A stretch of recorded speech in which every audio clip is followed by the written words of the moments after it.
अस्सलामु अलैकुम वरहमतुल्लाहि वबरकातुहू। मेरे मोहतरम दोस्तों और बुज़ुर्गों, अल्लाह तबारक व तआला का एहसान है, करम है कि अल्लाह तबारक व तआला ने हम तमाम दीनी भाई को और इस्लामी भाइयों को और अपने मोहम्मद अरबी सल्लल्लाहु अलैहि वसल्लम की उम्मती को सही सलामत रखा।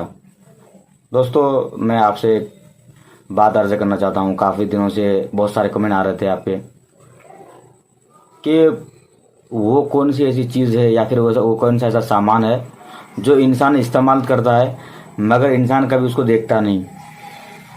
अगर आपको इसका जवाब, अगर आपको इन सवालों का अगर जवाब मालूम है तो प्लीज़ आपकी मेहरबानी होगी, आप कमेंट में ज़रूर लिखिए। आपके कमेंट का हम इंतज़ार रहेगा।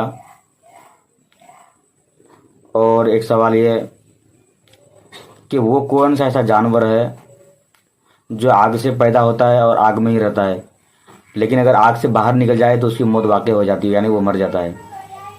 तो ये दो सवाल है। प्लीज़ अगर इस सवाल का जवाब अगर आपको मालूम हो तो कमेंट सेक्शन में ज़रूर लिखिए। आपके सवाल का हमें बहुत बेसब्री से इंतज़ार रहेगा। शुक्रिया, अल्हम्दुलिल्लाह।